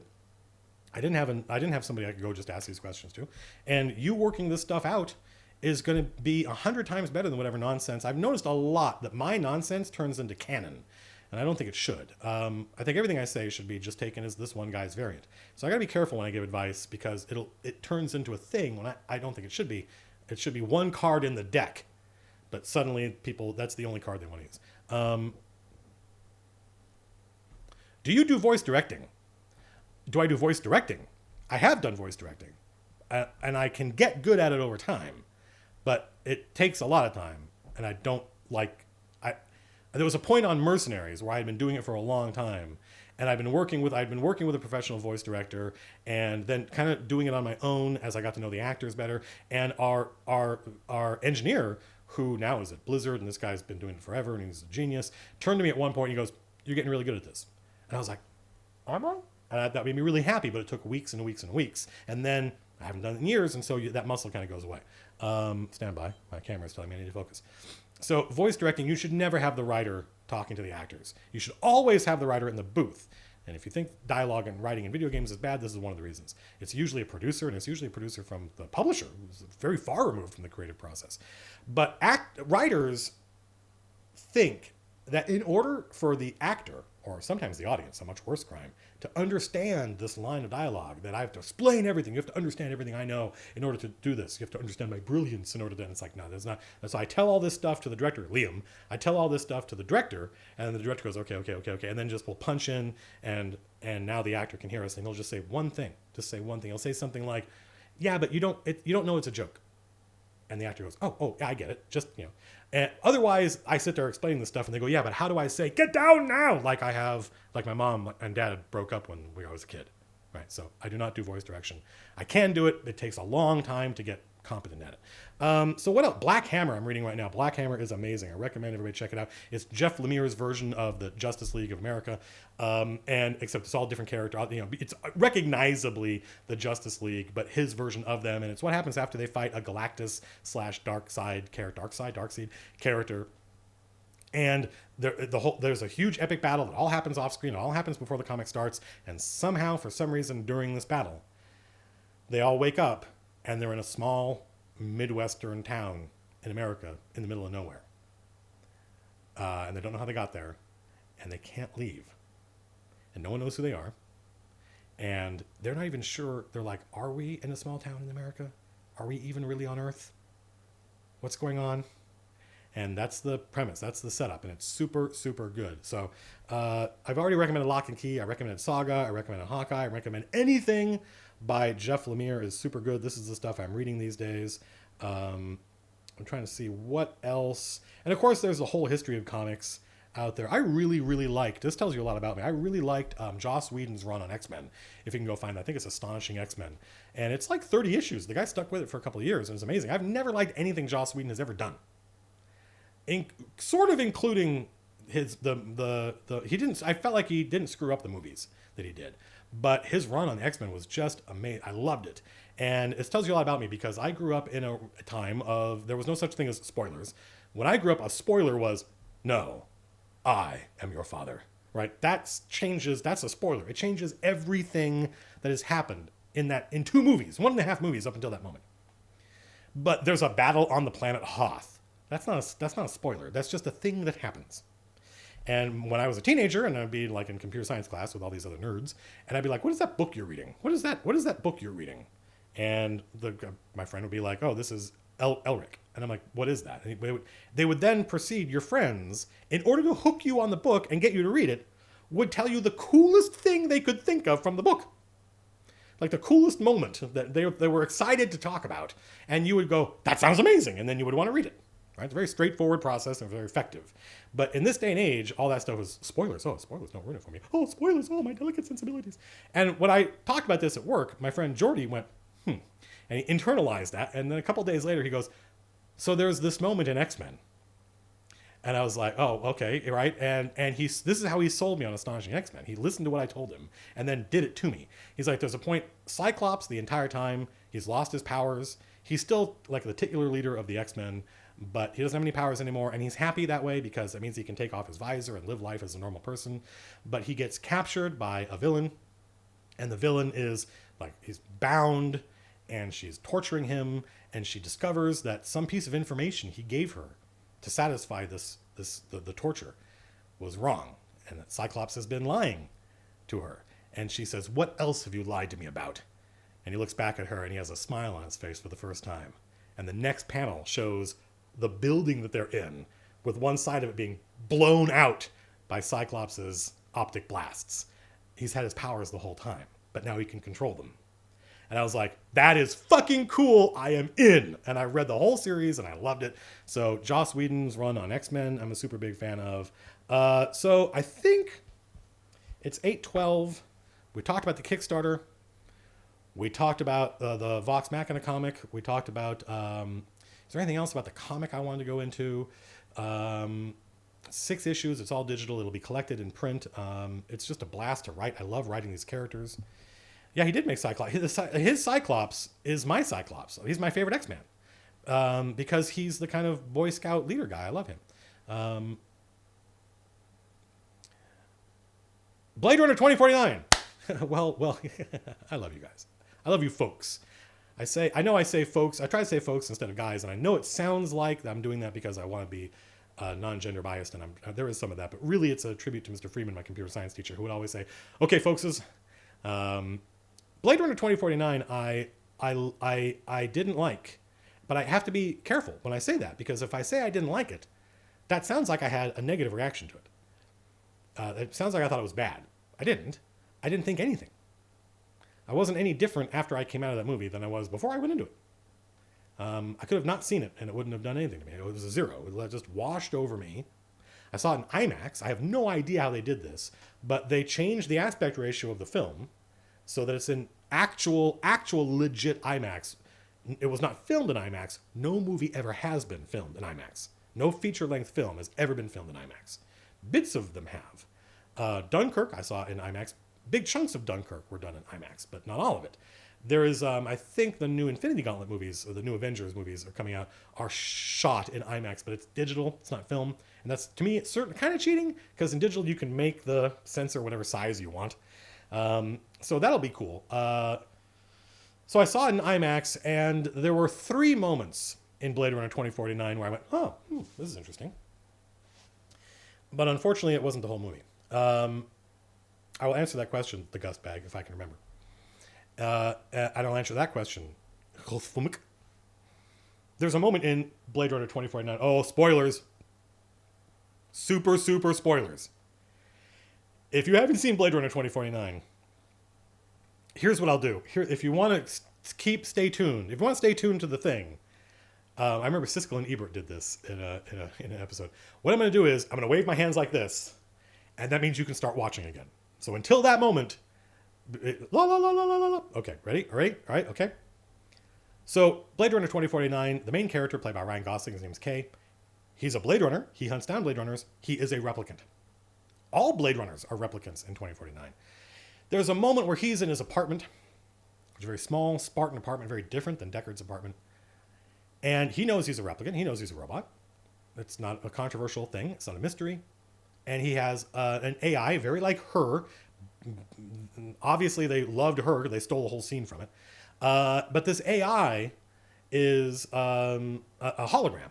And it has an emitter that is in his apartment and moves around. And he shows up and he's bought a portable emitter so that she can be free and go wherever he goes. And he gives her this portable emitter. And he's obviously doing it because he has affection for her, like real affection. But she's an AI, and of course, from a robot's point, from a replicant's point of view, who cares that she's an AI? They're both artificial. So of course he wouldn't judge her as being somehow less than a person, and he obviously has feelings for her. That's why he bought her this. And she says something to him. I don't remember what the line of dialogue is. She says something like, "It's not I love you," but that's the sentiment. I think maybe she says, "I always knew you were special," or something like that. Or, "This means a lot to me." And he doesn't recoil exactly, but that's he freezes up a little bit, and he says, "You don't have to say that." And I was like, "Oh, this is interesting. That's an interesting moment, because if a person says that, if I said that to you, if you got me something, and I was like, 'Oh, you didn't have to do this,' I meant, what we have is real and genuine. We don't have to have fireworks or stuff like that because the real thing, right? But that's not what he means when he says that. When he says, you didn't have to do that. You don't have to say that. What he means is, that's your programming talking. I don't want to hear the programming. I want to hear the real thing. And that means he believes there is a real thing. Of course he would. Like I said, he's a replicant and she's a robot, so they're very similar. And you see, none of this is said. This is all subtext, and I loved that. I loved that. And then the next moment is them on the roof. And they relate to each other. They have a scene together where it's obvious that they're in love, as much as it's possible for these two things to be. And we may wonder if she is real, like her, right? If she is like, but he doesn't seem to wonder that because, for obvious reasons. Then there's a moment later on when he is talking to another replicant, a bad guy replicant, a girl, a woman, and she says her name is Love, and she's owned by the guy that makes replicants, Wallace, played by Jared Leto, who, as far as I can tell, is someone you cast in your movie because you really want the audience to punch somebody in the face. And so you go, let's go get Jared Leto. And Kay looks at her and goes, oh, he liked you enough to name you. So he's Kay. He doesn't have a name. He's just a letter. So that's the idea. Replicants in the future just have code names or whatever. Serial numbers. They don't have names. Why would you name it? It's a toaster. You don't name a toaster. But Wallace obviously likes you enough. You mean enough to him to name you. And when he says that to her, she seizes up. She gets cold. There was a moment where it seemed like maybe she was trying to relate to him because she's trying to manipulate him. But then that stops because he just said something that upset her. No big deal made about it. Move on. Much later in the movie, Wallace has a scene with this replicant Love, and he's walking away, and he says, deal with that, will you, Love? And you realize that's not her name. That's just an expression. It's like darling. He's just a throwaway line as he's walking away. Deal with that, will you, Love? And she, in the search for meaning, this is the thesis statement of the film, obviously. It's, Princess Bride says it at one point. She says, we're all just trying to get to something that's real. Right? And I like, if you've watched my movie reviews, I like it when somebody takes the subtext of the movie and just says it, right? Just find the girl. I love that. So that's a great moment that was really subtle, and they didn't do any explanation, but it tells you a lot about her. She took this expression and made it her name. And then Kay inadvertently throws that back at her. He didn't mean to. He was being sincere, but it upsets her a little bit. Then the third moment that really interested me, and they're all kind of related, as you can tell, was when Kay is walking home, and his AI, Joy, has been deactivated. And he's pretty down at this point. And everything's gone against him. And there's a big animated version of Joy. A commercial. It's a 3D commercial for Joy. And so this is just a generic commercial that runs, and it's designed to interact with people, and it interacts with him. I left a part out. Earlier in the movie, she says, I can't just call you Kay. His AI says, I can't just call you Kay. That's a number. That's not a name. I need to give you a name. And he's like, I've never had a name. Why would you give me a name? And she's like, well, because you're special. I'm going to give you a name. Let's call you look like Joe. Let's call you Joe. And that means a lot to him. He tries not to let it mean a lot to him, but it does. It gets to him so much so that later when he meets Deckard and Deckard asks his name, he says, Joe. He's taken on the name, right? Just like Love. He's taken on the name that this AI has given him. And now that's his identity, right? So that worked. That worked on him. But then Joy dies, which is awful. When that happens, you're like, oh God. And you can see it coming. Of course you can see it coming. That's the whole point. And then this automated robot commercial says, you look like a good Joe. She says that to everybody, and it just fucking kills you.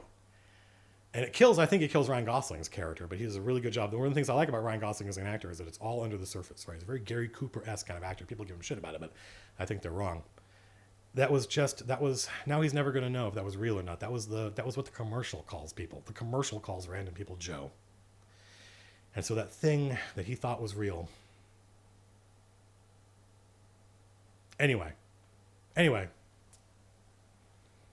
Those were the three moments in the movie where I was like, wow, there is something going on here. And the rest of it was just, I like the popcorn. Okay, so should I take a nap? Listen, folks, I don't know why you're not taking a nap. I don't know why people tune in the first place. So, are replicants robots? Well, what's the difference, right? Yes, replicants are robots because robot means it's is it Serbian? It's Czechoslovakian. it means slave, right? The first instance of the word Rossum's Universal Robots is a play written in the 1920s, and it doesn't matter how you made them. It's the fact that they're slaves. So the replicants are biological. They have organs. They have eyeballs just like we do. They have hearts and lungs and stuff like that. They're just better than us. They're grown instead of being. He is. He is an excellent minimalistic actor. I mean, I know a lot of people who don't like him because they're like, oh, he's so flat. And I'm like, what are you talking about? Flat? What are you talking about? God, there's so much going on under the surface. How many pipes do you own? I own 2. This is the only one I'm using right now. I don't know where the other one is. There's a great, if you live in South Orange County, there's a great tobacco store. A lot of tobacco stores are just a hole-in-the-wall place that are basically just selling you a drug. But if you go to the Tobacco Barn, I think in Lake Forest off El Toro, it's a lifestyle store. You walk in, I didn't smoke. Me? Come on. Until I walked into the Tobacco Barn with my friend Ray, because he does smoke, and I was like, this is amazing. It's not like cigarette smoke. It's nothing like cigarette smoke. Tobacco smoke is amazing. It's you know how you walk into your friend's house and she's got incense burning and it's just this thick, cloying smell, and you're like, how do you put up with this? Like, the best thing I can say is that pipe tobacco is like that, except, for guys. Did I see Nice Guys? One of my favorite movies. Love The Nice Guys. I've got this guy Schwartz in my face. I can't be Bekishnerov. You can't even say Barishnikov. So I love Night. He's such a great. I saw La La Land, which I didn't like as much as everybody else in LA did, but I liked it. I miss Gertz. Yeah, me too. Everybody misses Gertz. Do you take suggestions for the Running the Game series? Sure.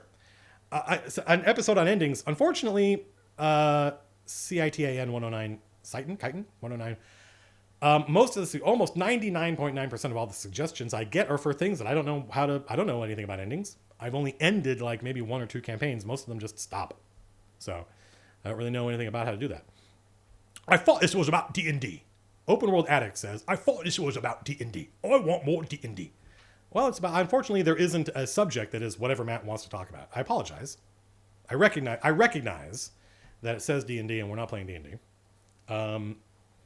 What is your brand? Oh, I've got Frogmorton on the town. Yeah, I've got a bunch. I'm always still experimenting. I haven't been doing it long enough.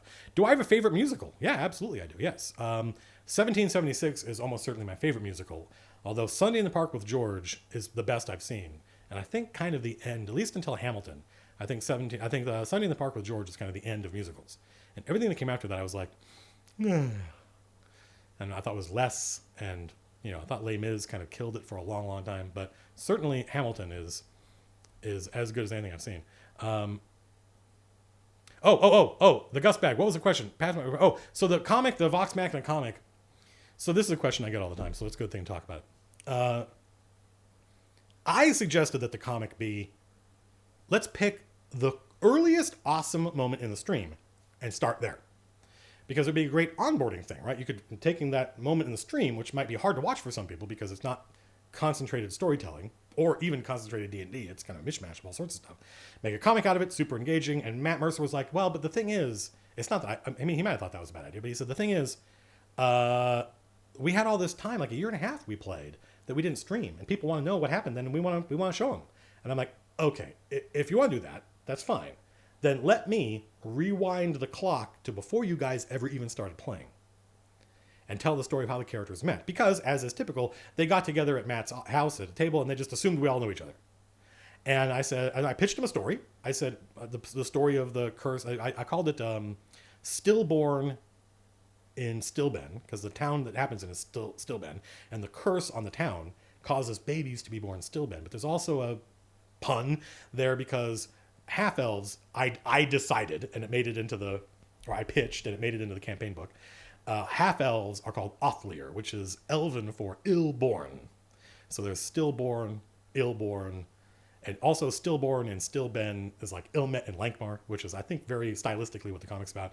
And I pitched him the story, him and Liam, at lunch, and they were like, that sounds awesome, go write that. And the cast I actually imagine that the cast would have they would want a lot of input in the comic because these are their characters, right? But they don't see it until it comes out, and that's probably smart because it would be impossible to write the thing with 7 people giving me feedback. Liam and Matt are the ones that give me feedback on it. Occasionally Marisha, mostly Liam and Matt. And the funny thing is, Liam, if you know Liam and Matt, this is so typical. Liam's feedback is all character work. He wouldn't have said that. He wasn't like that then. And, let's like imagine an equalizer, like a graphic equalizer, where he wants to tune stuff. I'm like, oh, good idea, and I'll go back and redo stuff. Whereas Matt's feedback is like, sounds good, looks good, and he'll be like, well, this isn't called that. The last issue I gave him, his only feedback was, hey, that spell doesn't work that way, bro. This is his world. This is his world, and he's like, that's his feedback. So they're happy with the results, and it's my favorite part of the comic is them giving me feedback on it, because for me that's the juice. What's it like working as a writer for a game company? Well, it's Turtle Rock Studios. It's the best job in video games. Unfortunately, I don't think it's like that anywhere else. I can put the game to talk show if you want. Oh, that must be relatively new. You didn't used to be able to do that. What is my opinion on Shakespeare? Well, he's certainly the greatest writer in the history of written language. I thought for a while in college I was going to be a Shakespeare scholar. I took a couple Shakespeare classes and loved it.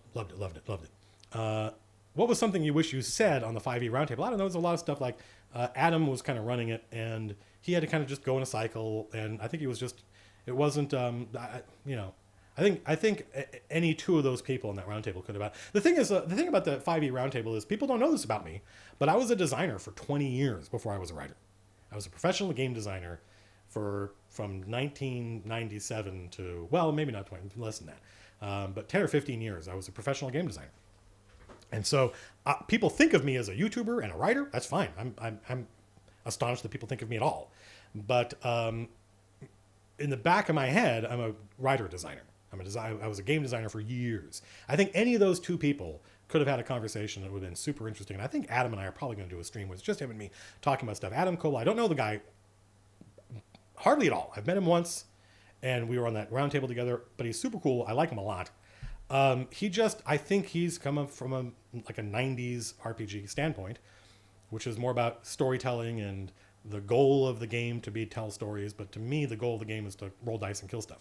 And stories, amazing stories happen as a result. But so Mercer is super chill. He's one of the most chill people I've ever met. How do you balance seriousness and comedy?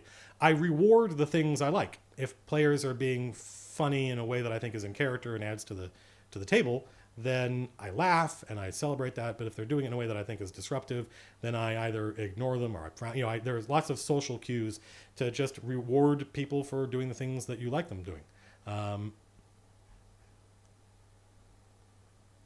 Favorite classic board game? I don't really have one. So I think we've got to be done, because how much did all the streaming equipment cost? How much did all the streaming equipment cost? I have already spent $10,000 on the stream. That's a lot of money. Mostly money from the book sales, by the way. So, I mean, I wouldn't be able to do it. I wouldn't be able to do all that if it wasn't for the book sales. But I didn't spend all that money at once, by the way. I got 4 cameras. I'm pointing at one of them right now. I guess this is camera number 5. And yeah. I'm not joking around. I'm already. If I could do the Kickstarter without you people, I would do it, because I want to be. It's my skin in the game. It's my pride, my hobby. I don't want to have to ask people for money. But the Kickstarter, the ambitions for the stream are much greater than I can shoulder myself financially. I didn't spend all that money at once, and I bought like the this is a $2,600 camera, but I buy it on eBay for $1,200 or sometimes $900, and I buy one this month and one next month or whatever. So book sales have paid for all that, but over the course of many months. And not only, so there's 4 high definition cameras, and then there's a really expensive mixing board that mixes all the audio goes to. Everybody's got a lapel mic. We may switch out, like Critical Role went with lav mics, and they ditched it because there's too much noise and stuff like that. But I don't know. We didn't experience that when we were playing, but I don't like the fact that the players are tethered. So we'll see how the mic stuff's going to work. We had to build a rig. There's just a ton of stuff we had to do. Think of all the Mars bars you could buy. So I spent all that money, and we only streamed like twice, basically, right? We streamed several times before that with just Logitech webcams, and it was a nightmare. It was awful, terrible, didn't work. Only so many USB things you can plug into a USB bus before it starts to freak out. And so, an $800 on an HDMI card that has 4 inputs. This stuff all adds up. So I've already sunk a whole ton of money into this, but this is my hobby, and I'm serious about it. I'm an old person. Turtle Rock pays me well. The books do well. So I think we must be almost done. I think because we've talked about the Kickstarter, we've talked about the comics, the Critical Role comic. I was expecting $750. No, man, that's half a camera. Somebody asked about Tiberius. The comic has in it at the beginning the characters who were playing at the beginning. So there's no Pike because Ashley didn't start playing with them for months afterwards, and there's no Taliesin because Taliesin didn't start until later. He started, and he started with a character that's not Percy, so who you'll meet I think in issue 5. And I just said to Matt, "Can I use Tiberius?" And he went, "Yes," and that was it. So what negotiations may have happened behind the scenes, I have no idea. But so yeah, and I like writing all of them. They're a blast to write. Liam thinks I have more fun writing Scanlan than everybody else, and that has to be true because Liam says it. But I hadn't thought about it until Liam said it. So wait till you see, like, so you haven't seen, if you've read issue 2, which is ostensibly Scanlan and Grog, but mostly Scanlan, you haven't seen nothing yet. There's way more Scanlan to come.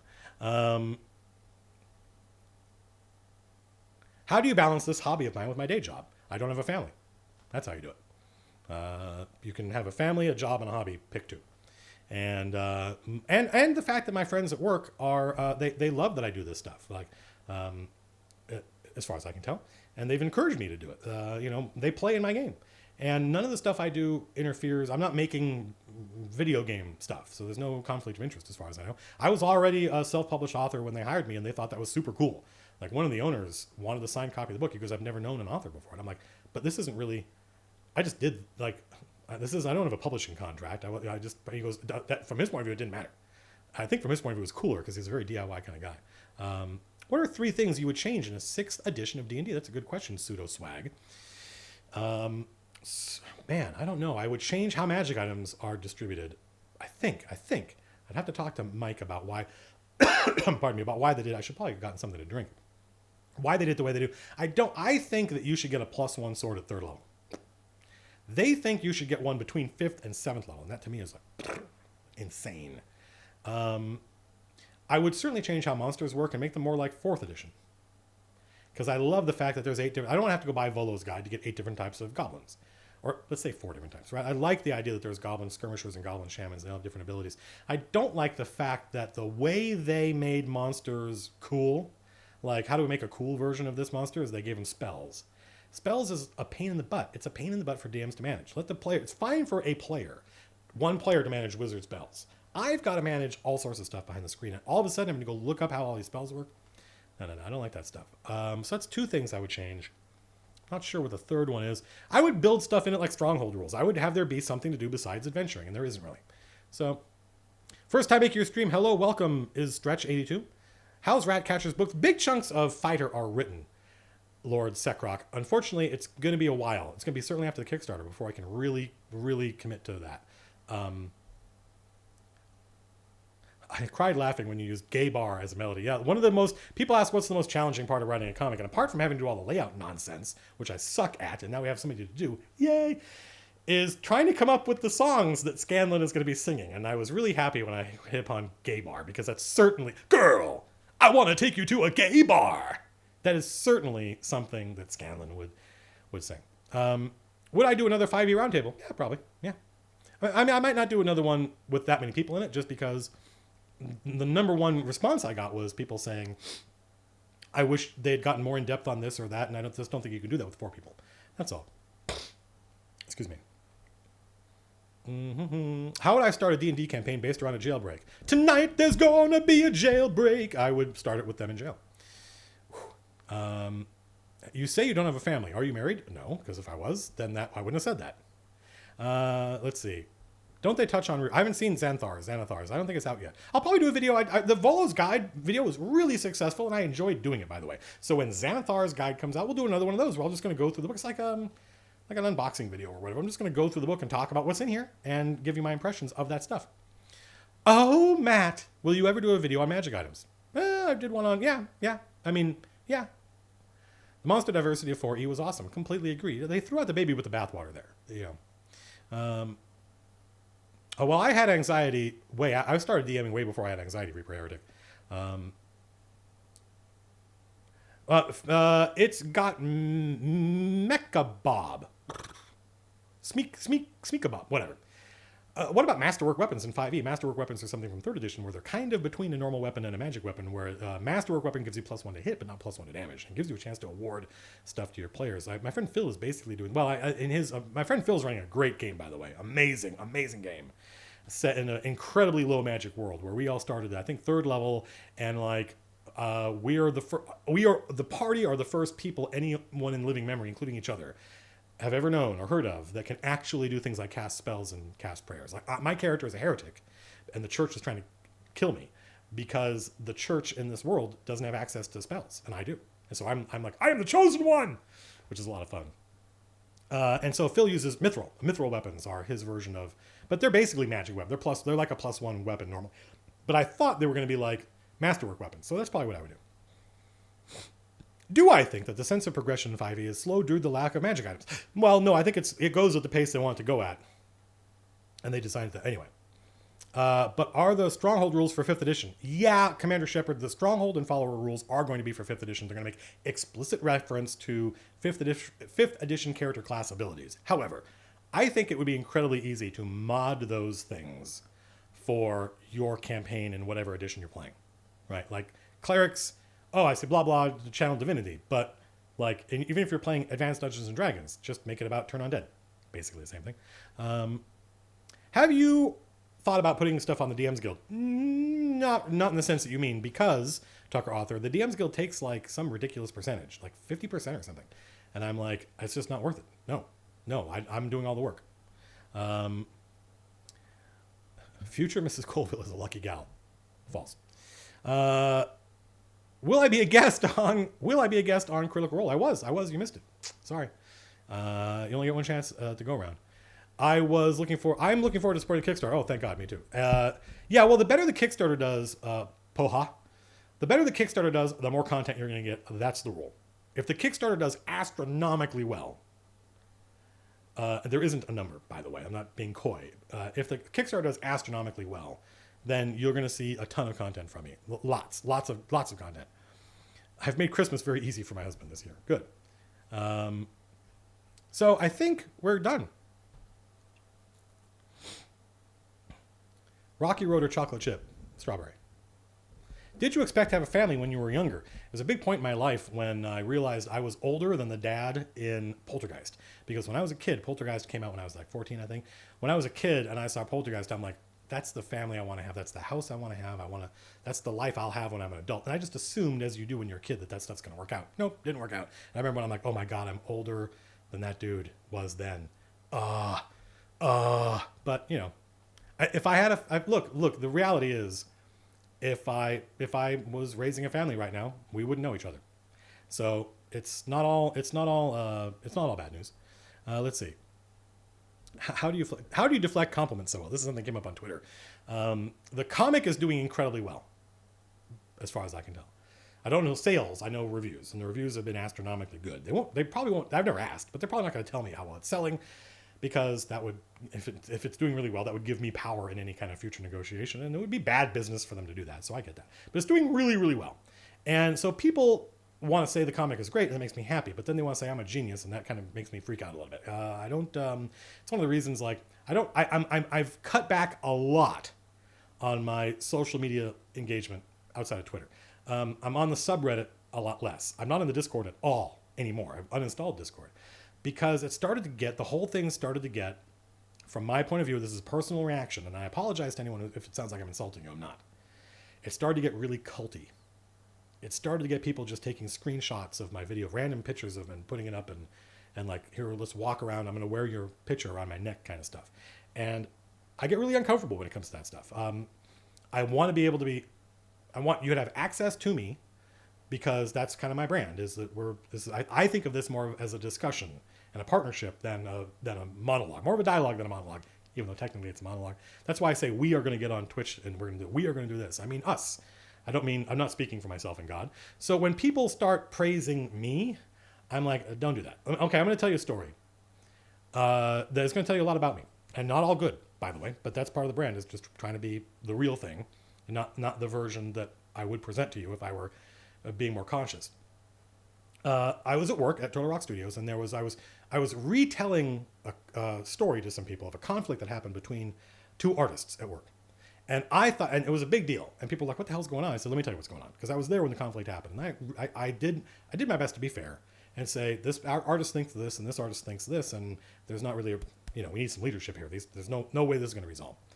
And I'm sure in the context of recapitulating that argument, I said something in a way that made one of those artists feel like I was shortchanging their argument, which was not my intent. And that artist took me aside and had a private meeting with me, in which the artist sat me down and said, Matt, I look up to you. A lot of us do. I look up to you a lot. And when you say stuff like that in front of God and everybody, and I didn't really know what I had said, it really has a strong negative effect on me personally, on morale. And I was like, this was my reaction. This is the reason I'm telling the story. And this tells you a lot about me. And like I said, not all good. I said, don't look up to me. Don't do that. I don't want to be looked up to. I want to be in the trenches with you, fighting about this stuff, arguing about this stuff. I don't want my viewpoints to be perceived as having weight as a result of me. I don't want it to be about an appeal to authority.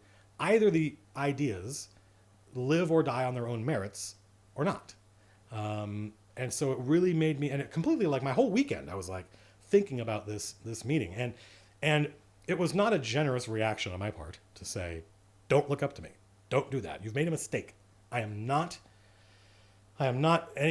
were all artists together, lowercase a. He was an artist, illustrator, uppercase a, but anybody who lives a creative life is an artist. And I'm like, we're all artists together just trying to figure this stuff out. Don't give so that's why I started when there was a point after I had made rules on the day that I published the rules on the subreddit for my own, what are the rules? We didn't have rules for like a year. So that's amazing, frankly, that we managed to make it that long. But we were starting to get a lot of shit posting, a lot of super low content shit posts. And I was like, what's going on? Why is this all of a sudden turning into, focusing on shit that didn't have anything to do with the content? And I would look at other subreddits that don't have that.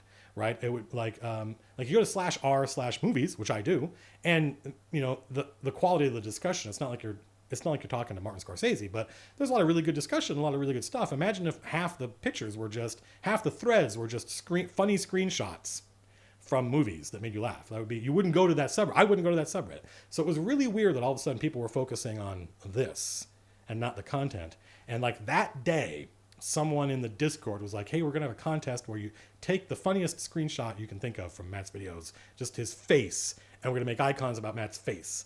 And that was a point where I was like, done. You guys, I can't police this stuff. If that's how you guys want to interact with the content, who am I to say? If you guys want to wear my picture around your neck, the fact that freaks me out, and I think it's a bad idea, I'm just going to try to focus on making content. And my friend Anna, who moderates, one of the moderators for the Discord and who set it up for me, she's like, good, you shouldn't be part of it. You actually, Discords are best, and I believe she's right. I believe her. She goes, Discords are best when they're community run. So you shouldn't be running this thing anyway. Get out of here. So I've done my best to try to kind of subtract myself from a lot of the online discussion stuff. Still on Twitter, still answering lots of questions on Twitter. Let's see. Yeah, Charles Barkley and his desire not to be a role model. I thought that actually I was a young man when he said that stuff. And I was like, yeah, I agree. Do you prefer personal questions or game-related questions? I prefer game-related questions. Let's see. So I think we've covered everything.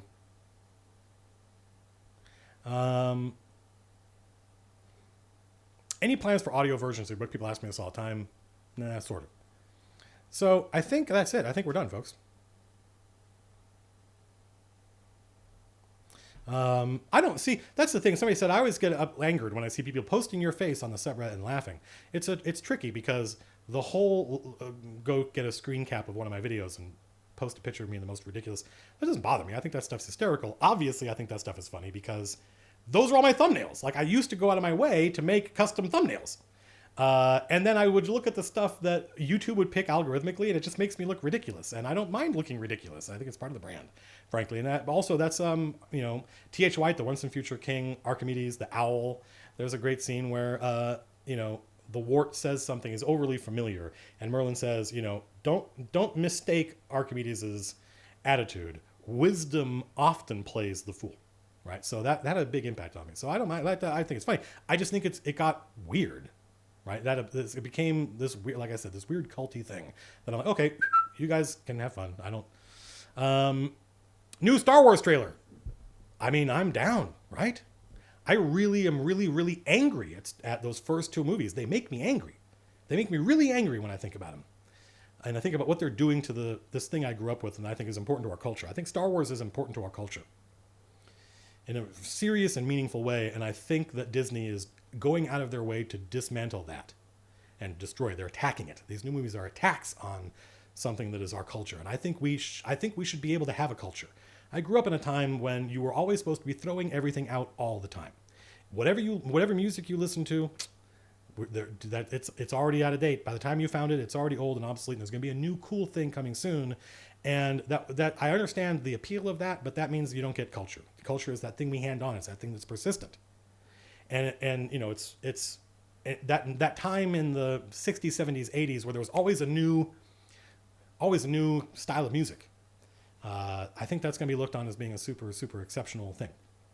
Whereas for most of human history, like there's an 800-year period in ancient Greece where you got the Iliad and the Odyssey, and that was about it. So I think we should have a culture, and I think we suffer from the fact that we don't really have a culture because we're constantly throwing everything out. And Star Wars was one of those things where it persisted, and that was amazing. And then they're like, no, actually, we're going to dismantle it all and take it all apart. And I was like, God, why would you do that? All that being said, even though those movies make me really angry, I loved them when I saw them in the theater, and I saw them all multiple times, and I'm assuming I'm going to see this one multiple times in the theater. Did I enjoy The Watchmen? You mean the movie or the book? Are Evolved questions kosher? I always wondered who my favorite character to write was. Abe and Parnell were my two favorites. Favorite Super Nintendo RPG? Never played Super Nintendo. I was a PC gamer at that point already, and to me, at that point, that was kid stuff. I was playing, Quake and that kind of nonsense. So I think we've talked enough. People on that Star Wars trailer, they want to not, like, all those fan theories are all those fan theories come about because you can't watch the movie. You can't watch the movie, so let's talk nonsense about it, and that's fine. I get that. But some of the fans are about, like, is Rey a Skywalker? No.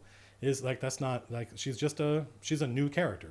I don't think she has any kind of tie-in to, she's Kylo Ren's brother. No, that's stupid. Stop it. People are imagining that the scene in the end is edited together from two different scenes. I don't think so. I don't think they're going to do that. I think there might be some duplicity happening. I think it might be a kind of recapitulation, a callback to Yoda telling Luke not to go rescue his friends, and he leaves anyway. I think Rey leaves something early and I think she's trying, this is my guess, I have a 40% confidence in this, that she's trying to learn what the New Order, whatever they're called, trying to find out what's going on with them and trying to infiltrate it, basically. It's kind of what I'm thinking, but who knows. Anyway, so now we're coming up on 2 hours, and it's a good time to stop. Somebody's asked a question. Many people have asked the same question over and over again. I haven't gotten to it. It's not because I didn't see it. It's because when I read it, I couldn't think of a good answer. So we'll talk sometime later. People say, The Last Jedi is going to be a remake of The Empire Strikes Back. That's ridiculous. No, obviously not. People said the same thing about that first movie, The Force Awakens. They're like, trying to dismiss it. It's a criticism. It's not an observation. It's a criticism. They're trying to say, it's just a remake. It's like a complete obvious remake of that first movie, Star Wars. I'm like, there is no one anywhere in any Star Wars movie like Kylo Ren. Kylo Ren is an amazing character, an unbelievable type of character to stick into Star Wars. So the folks who think, it's just a Star Wars over again, it's just a remake, I'm like, we didn't see the same movie, man. How do you drink your morning coffee? I don't drink coffee. Are you a movie talker? Isn't that what we just did? Any chance of we going to PAX Unplugged? No. How do you take okay, so I think that's it. We may do another stream. This one went really well. It didn't crash. Still at 52 degrees Celsius. We streamed for 2 hours. We talked about the Kickstarter. We talked about comics. That's really what I wanted to cover. And I answered a lot of questions. So I feel like we did pretty good. You'll probably see this on YouTube. I only put these things up on YouTube if I think it went well. So like the Volo's guide, I thought went well, but we did another one later. I don't remember. It was the Tales of the Yawning Portal that I just didn't think the content was that good. So I just didn't put it up there. And of course, the last ones, it crashed all the time. So I think that's it. Thanks for tuning in, folks. Thanks for putting up with my nonsense. I think you learned a little bit about me, yeah? And about how I view this whole phenomenon as it's happening. And praise, that deflecting praise thing, is because I'm way more interested in talking about the work than I am in focusing on the me part of it, because I just don't think the me part of it is that consequential. Until next time, I may start doing these on Friday nights regularly, because I think the stream is going to be on Friday nights. And that'll kind of get everybody used to. And it would be cool to do this every week, but I don't know if I have time. We'll see. Stand by. Now that I'm pushing the Kickstarter off until January, I probably will have time. So that's it, folks. I had a great time. I had a lot of fun. I always have a lot of fun doing these. I love doing these. I'll try to label it better next time, so people trying to jump in and watch D&D stuff will get that instead of talking about other nonsense, which is what we spent most of the time. Until next time, folks. Peace out.